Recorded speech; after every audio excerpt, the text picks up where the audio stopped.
numbers 2 and 3. Chapter 2 is whole numbers, you know that very well, and chapter 3 is playing with numbers. So from chapter 2 we will start our discussion, and I have taken 5 sums from chapter 2 as well as 6 sums from chapter 3. Okay, so let's revise them. So from chapter 2 I have written the first question, that is, write the predecessor and the successor of 1000.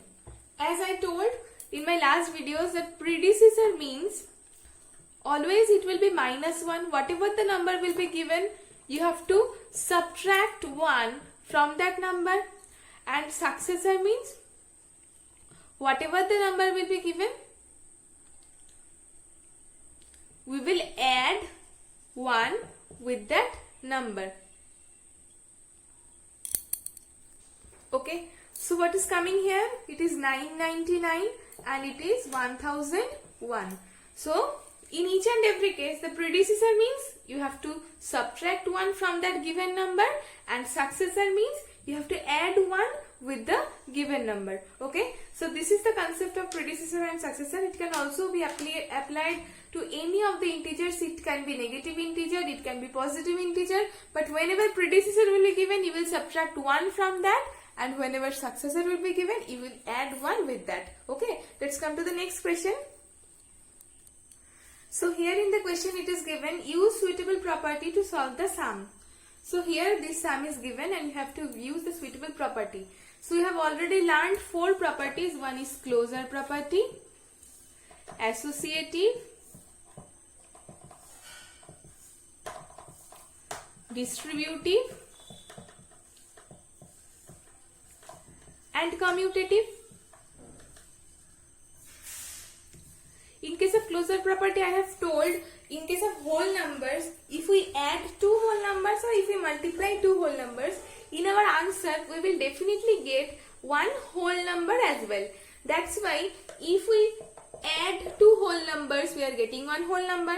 If we multiply 2 whole numbers, we are also getting 1 whole number. So what if we add or multiply 2 whole numbers, always we will get 1 whole number as well. That's why this property is called as closure property. Okay, now in case of associative property, let's take 3 numbers A, B and C. Okay, in case of addition, if we write it in this way, A plus B plus C, and it will always be equal to A plus B plus C.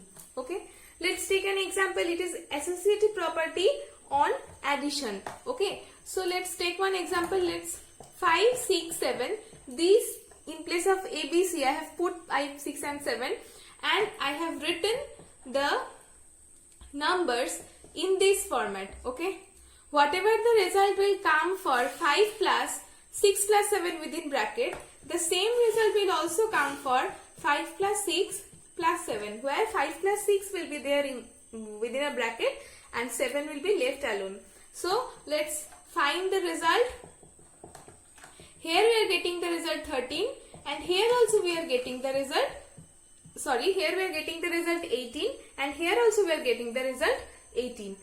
So in case of associative property, addition means this operation holds. Similarly, in case of multiplication also, this operation holds. Okay, how to solve this?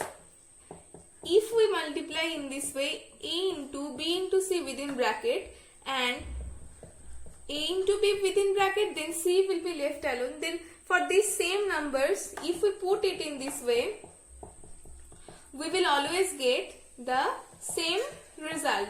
Okay, so let's do that. 5 into 42, here 30 into 7, we are getting the same result. You can see here also we are getting 210. So in case of addition and multiplication, this is the associative property which we have used here. This property holds. Okay, let's do the next one.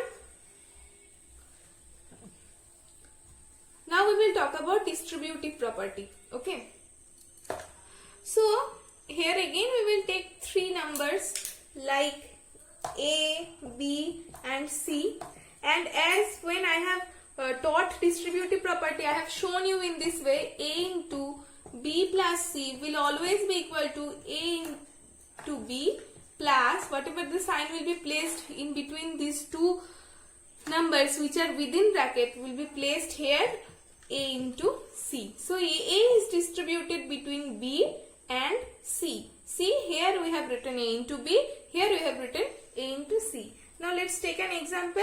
2, 3, 4. Okay. Now we will put these three numbers in this format. So 2 into 3 plus 4 will be equal to 2 again will be distributed between 3 and 4. 2 into 3 plus 2 into 4. Okay. So here the answer will come 2 into 7, that is 14. And here also the answer will come 6 plus 8, that is 14. So in this way we can check whether these two left hand side and right hand side are equal or not. So here we are getting the distributive property. And if we put minus sign here in between these two numbers, definitely we will write here in this way, minus sign. Okay. And whatever the numbers will be given over there will be written here as well. Okay. Let's come to the next property, that is commutative property. It's also very easy. A plus B, if A and B are two numbers, then it will always be equal to B plus A. Suppose whatever the result comes for 5 plus 3, the same result comes for 3 plus 5. In case of addition, this commutative property holds. And in case of multiplication also, this property holds. If we multiply 5 into 3, whatever the result will come, the same result will come for if we find the product 3 into 5. Okay. So in this way, we can do this type of sums. Now we have come to know all the properties. It means we have revised all the properties. Now we can easily understand that which property will be used here. So let's write. Here we can see 35 into 85 and 35 into 35 also. Okay. Minus sign is there between them. So 35 is common in both of the places. So we can understand that here the property was A into B, A into C. Isn't it? This format is quite similar to this one. Okay. So here A is distributed between B and C. Isn't it? So we can easily understand that we have to use distributive property here, and in place of plus sign we will put here minus sign. Okay. So let's do that. 35 will be left alone outside of the bracket, and within bracket the left out numbers will be placed. So first number it is written 85, then minus, then 35. In this way we can write. Only when we will break these numbers, we will get this format. Okay. So this was the way. Let's do it. 35 into, if we subtract it, we will get 50. So 1750 will be our answer. Okay. If we do not use this property, that will be a problematic for us. Okay. Because if we multiply these two, it will come a big answer, quite difficult answer. Then we have to find this product also. Then we have to subtract this. We have not done anything like that. We have just used the property. Here we have used the distributive property. Whenever these type of sums will come in your exam, don't forget to write that which property have you used. Okay. So we have used here distributive property, and we have written, and we have got our answer so easily. Okay. Let's come to the next question. Now here also they have asked us to use suitable property for solving this sum. Okay. Now how to do this? 738 can be broken, but it will be a little bit tough for us. Okay. So if we break this 103, this number, between 100 plus 3, then we can easily solve this sum. Okay.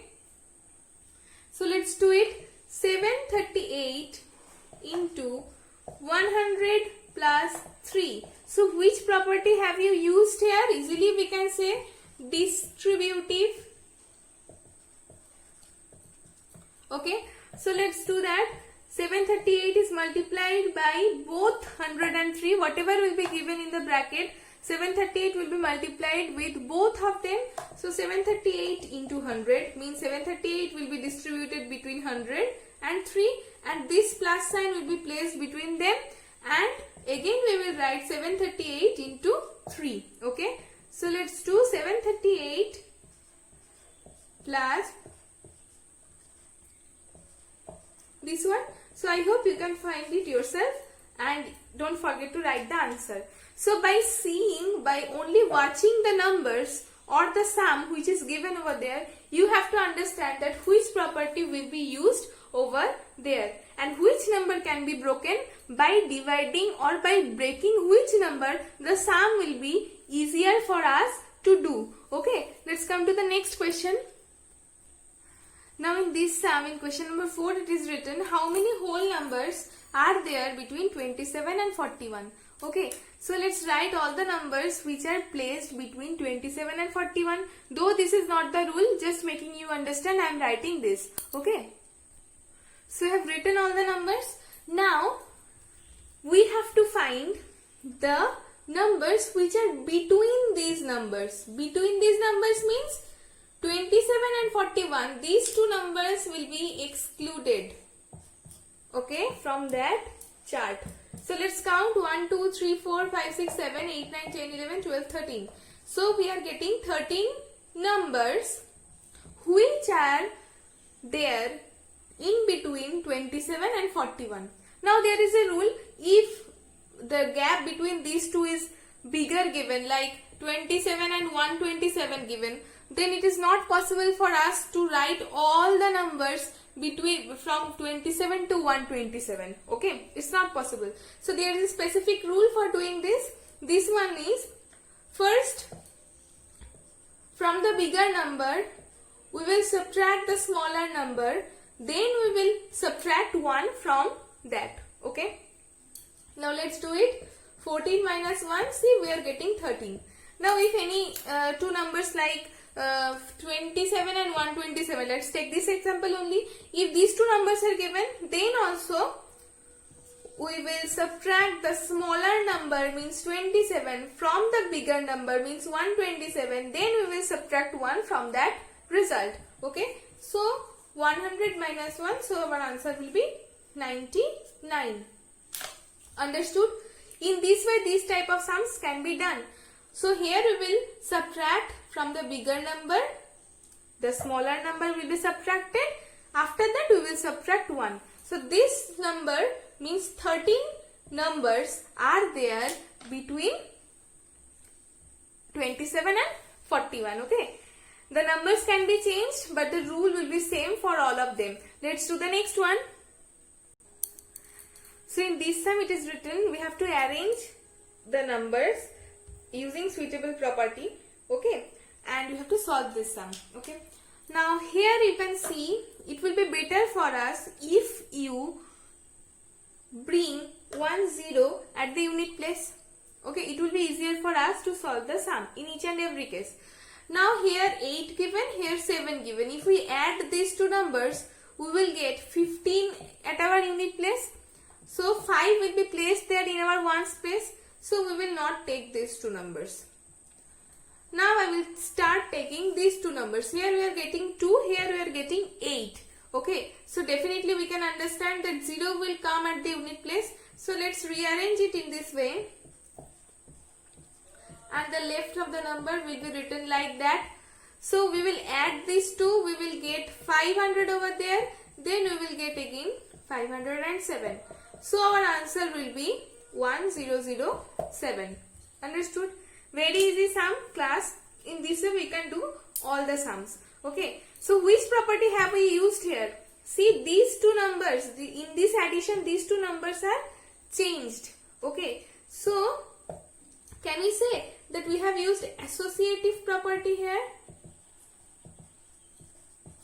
Definitely we can say, because here A plus B plus C, this one was given. Okay. Now we have changed the places of A and C, and we have kept the B alone. Okay. So definitely we have used the associative property over there. Okay. So in associative property, this was the rule. Okay. So for the whole numbers we have completed our revision. Now we will start revising the chapter 3, that is playing with numbers. Okay. So let's start that. Now here in this sum, in the first sum it is written, check whether the number 1024 is divisible by 4, 6 and 8 or not. So before revising this chapter, I think you must know all the rules of divisibility of the given numbers, which is given in the video of rules of divisibility of mine, which I have already uploaded. So the link I will share in this video in the description box, as well as you have to know what are factors, what are multiples. Okay. In that video also I have described everything, and the link of that video also I will attach with this video. Okay. So you will watch those videos first, then you will understand how am I doing this sums. Okay. So let's check the number 1024. Okay. Now first we have to check whether this number is divisible by 4 or not. For the divisibility rule of 4 was, we will check the last 2 digits of the number. If these two numbers are divisible by 4, then definitely the number will completely be divisible by 4. Okay. So here 24 is given. So we can understand 4 can divide 24 without leaving any remainder. Okay. So definitely the number 1024 can be divisible by 4. Let's check the divisibility by 6. For checking the divisibility by 6, we will take two numbers, that is 2 and 3. While 2 and 3, both of these are two factors of 6, and these two are co-prime numbers. Co-prime numbers means the HCF of both of these numbers is 1. Okay. So what to do? We have found two factors of 6, that is 2 and 3, and we will check whether this number 1024 is divisible by 2 and 3 or not. If both 2 and 3 can divide this number, then their product means 2 into 3, that is 6, can also divide this given number. Okay. So let's check, because 4 is over there, so it is an even number, so definitely it can be divisible by 2. Now let's check the divisibility by 3. The rule of the divisibility by 3 was, we will add all these numbers. Okay. Then we will divide that sum by 3. So let's do at 1024. We are getting 7. 7 is not divisible by 3. Okay. So that's why we can say that this number is not divisible by 3. But we have told, for checking the divisibility rule of 6, 2 and 3, both of them must divide this number, but 3 is not dividing this number. So we can't say that this number will also be divisible by 6. Now let's check the divisibility by 8. Okay. For checking the divisibility by 8, we will check last 3 digits of the number. So here 024 is given. So this 0 is not valid, as I have said in my last videos. So we will divide it by 8, and we are getting 3 as our result without leaving any remainder. So this number can also be divisible by 8. Okay. So we have learned all the rules of 2, 3, 4, 6, 8, all the rules of divisibility for these numbers. Okay. By revising this, we have understood this. Now let's come to the next question. Now here in this sum it is written, check whether the number 2097 is divisible by 9 or not. Okay. Now for 9 and for 3 we are getting the same divisibility rule. That is, we will add all the digits which are placed in that number.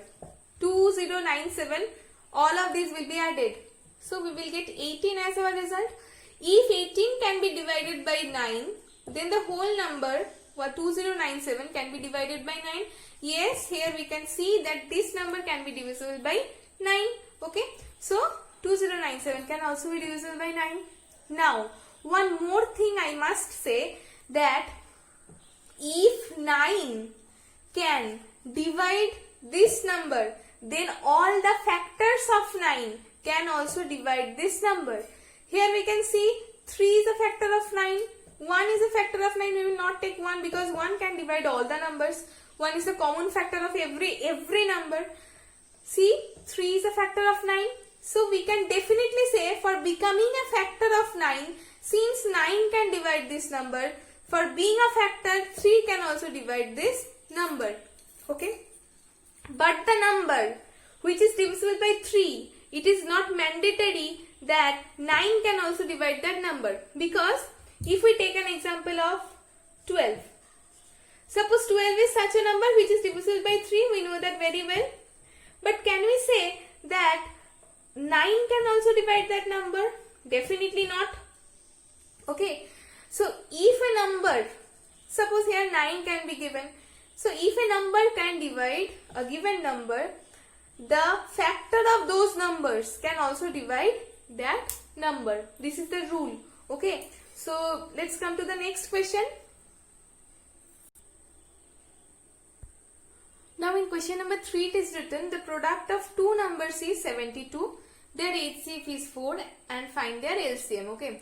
So there is a rule that LCM into HCF of two numbers is always equal to the product of two numbers. Okay. Now we are getting the product, that is 72, and we are also getting the HCF, that is 4. So how to find the LCM? It's very easy. If the product of two numbers is given and only one number is given, so how to find the another number? The product will be divisible, will be divided by one number which is given over there. So the LCM will be 18. Okay. So this is a rule, LCM into HCF is equal to product of two numbers. If the product is given and one of the numbers between LCM and HCF is given, we will divide that product by that given number. Okay, for finding the answer of the given question. Okay, so let's come to the next question. Now this question which is written over there, that is what is the LCM and HCF of two co-prime numbers. This has already been done for so many times inside the class. Now let's revise it again. For finding the LCM of two co-prime numbers, I have already told the LCM will be the product of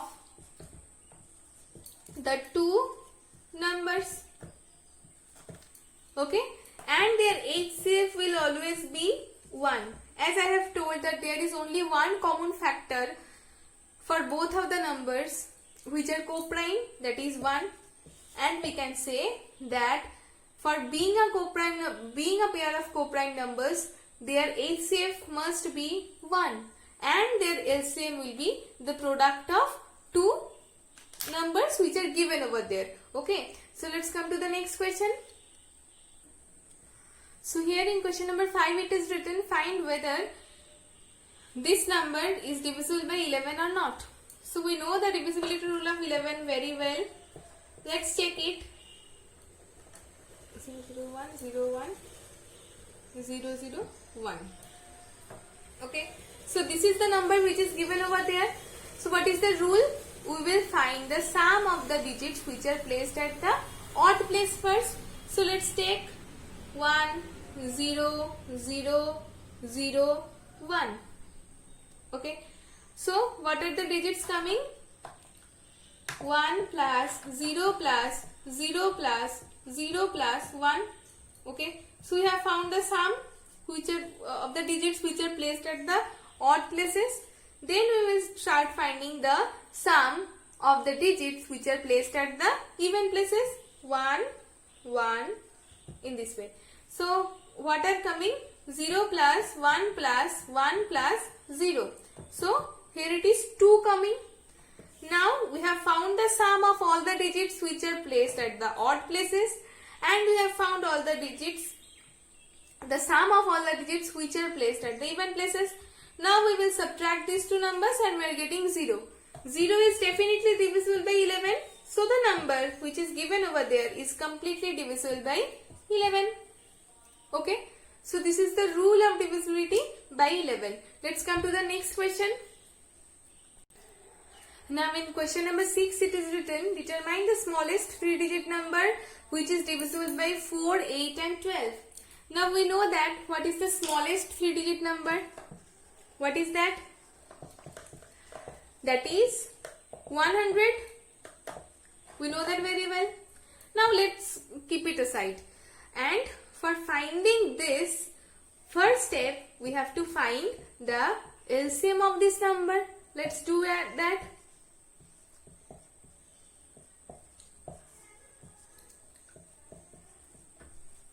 So what is coming? The LCM is 2 into 2 into 1 into 2 into 3.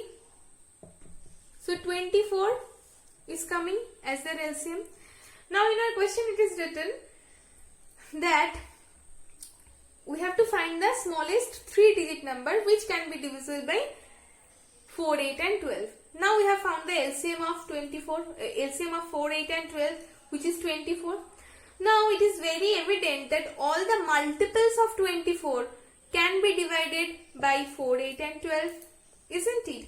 As I have told that all the factors of this number can divide a specific number which is divisible by 24 itself. Now let's take the number 48. 48 can be divisible by 24. Okay. As well as 48 can also be divisible by all the factors of 24, and those are 4, 8, 12. So 48 can also be divisible by 4, 8 and 12. Okay. Now for finding the 3-digit number, what we have to do? We will start multiplying 24 by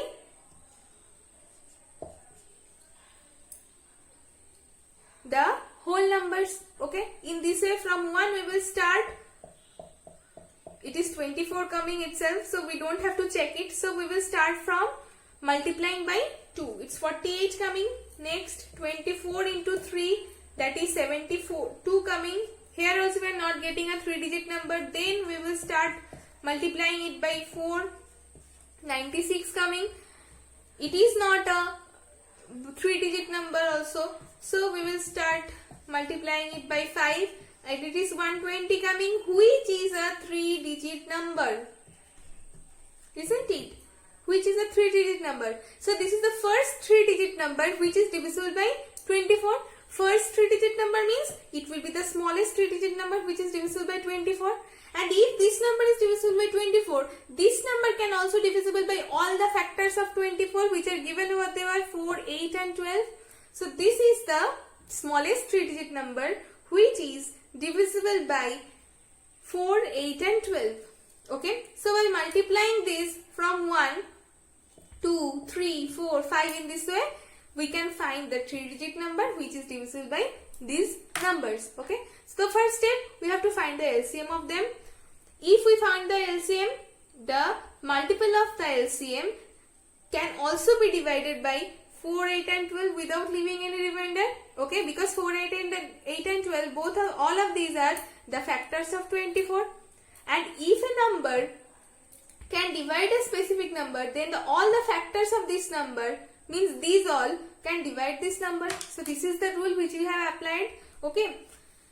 Now, if you find this multiplication again and again doing a little bit tough for you, then there is also a specific rule. We have found the LCM.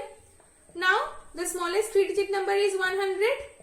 We will divide this 100 by this LCM. Okay. So 4 is coming. In this way, we will leave it. And the rule is, we will first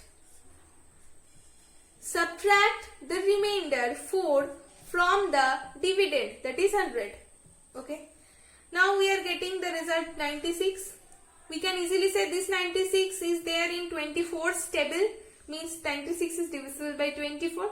But this is not a 3-digit number. So we will add 24 with it.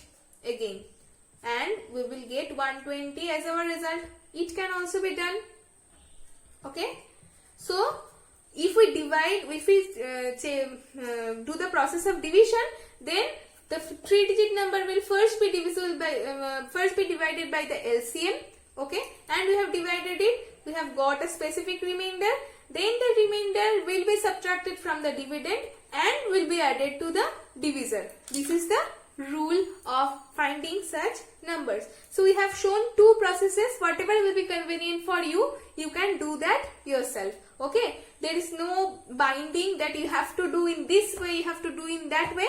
You have to do the sum, whatever it is needed, you have to do the sum correctly. That's it. Okay, so today up to this we have completed the revision of chapter 2 and chapter 3. So whatever your problem will arise, you will inform me through WhatsApp. I am telling it repeatedly. Whatever the problem comes, you just tell me through WhatsApp, or you can call me also.